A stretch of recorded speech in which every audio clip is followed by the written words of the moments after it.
So it rained quite heavily last night, so I'm not desperately keen to crawl around on the gravel driveway doing more work on the exhaust. So today, while it's wet, I think I'll come back indoors inside the car. Also, I've had my clutch head screw drill bit has arrived. Don't know if you can see that at all. Basically, it's like a bow tie shaped end. Anyway, yeah, never heard of it before. That's what they use to attach the steering wheel apparently. So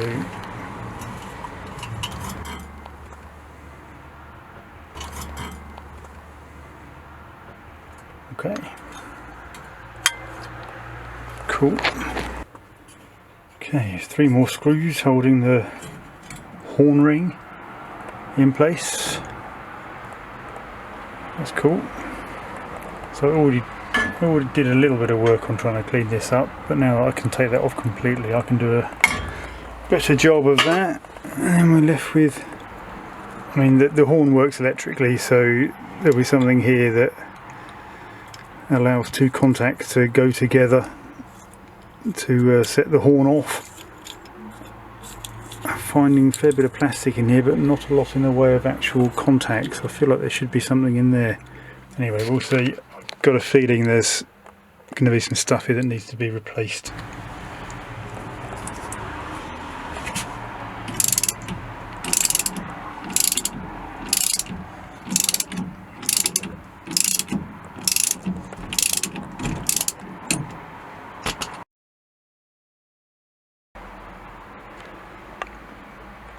So I had to look online how to get the steering wheel off, because it wouldn't come off easily even with the big nut removed. And as I understand it, there is such a thing as a steering wheel puller.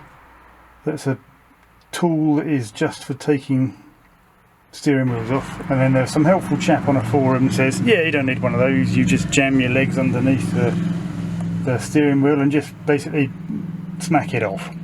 Which is what I did. So that now comes off nice and easily. And we're left with all of this gubbins in here. So I can see when you turn the indicators how it kind of snaps into place. There's something that's broken off here. I think what that does is that's the bit that when you turn the corner it switches the indicator back off again. So that's not going to work on one of them, so that's broken. Other than that, it doesn't seem too bad in there, it looks filthy. And I'm guessing when you do that, it connects a circuit on one side, then when you do that, it disconnects it, then when you do that, it reconnects it on the other side. So I think there's electrical contacts in here. So yeah, I'm going to clean it up, see what it looks like. I'll have a look at getting some sort of a replacement kit for these things. I mean, if that's all it is, that's not that big a deal, because it just means I'd have to manually put it back to 0 again. But yeah, let's see. I'm going to get all the bits out of this and clean it up and see what it looks like.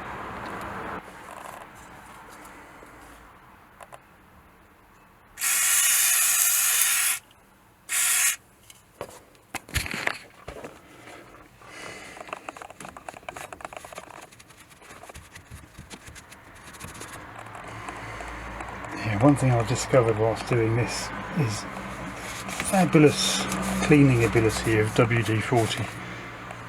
I ended up getting some of it on my hands sort of by accident, and discovered it's really good at getting oil off your hands. So yeah, I'm not sure that's recommended, but yeah, when you sort of finish up the day, just give your hands a quick rinse in WD-40 and then go and wash as normal. So it's cleaned it up a little bit. I think this in the middle is my electrical contact for the horn, so we'll give that a bit of a sand just to make sure we've got a good metal contact.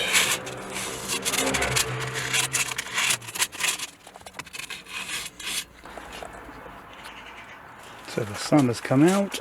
I thought I'd just bring the steering wheel out, give it a proper clean up. It has got the funk of 40,000 years on it. So quick bit of soapy water and a rub down. See what I can do with this. Just trying to do this one-handed. There we go. It's not too bad. So these are painted the same colour as the body of the car, so here we get to see what colour the car should be. It's definitely this nice kind of coppery. It's called Sierra Gold, but it really isn't gold. It is more of a copper colour. So I've got the wheel back on. I think this is. I'm not saying it's the one reason why the horn doesn't work, but it's certainly part of it. That's the horn ring sits on the top, and you can see maybe right in there there's the copper contact.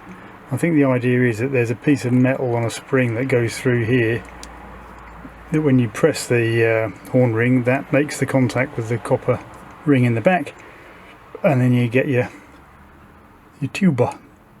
But the little kind of spring and the metal contact are missing completely, so I'll need to get a new one of those. So this is the cooling fan for the engine. So standard thing now, clear off the rust, bit of primer, then paint it. Let's go.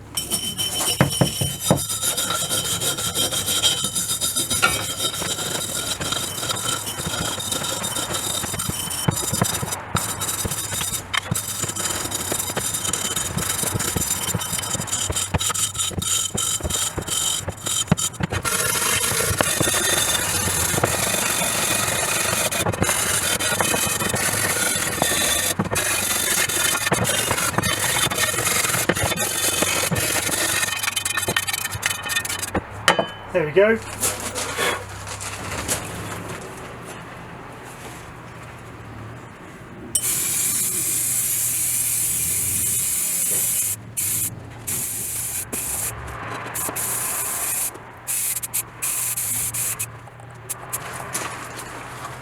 Is the wiper motor. So as you can see, I've already whipped it out. I tried connecting it to the 12-volt battery in the car, and it is lifeless.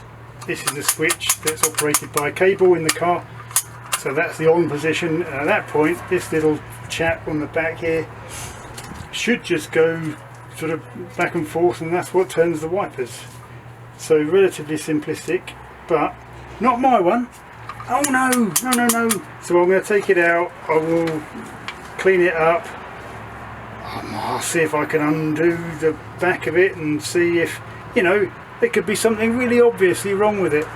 I mean, experience so far with this car tells me you open stuff up, you have a little look at why it doesn't work, and you sort of eventually you come to the conclusion it doesn't work because it's and at that point you just buy a new one and you've got to sit and wait for it to get shipped over from the States. But in the meantime I will just open it up, and you know, there might be a slim chance I can fix it myself. I'm continuing working on the windscreen wiper motor. I've pulled out these two very long screws for the end, which reveals the gubbins inside. What I have discovered is the power cable inside no longer connects to anything.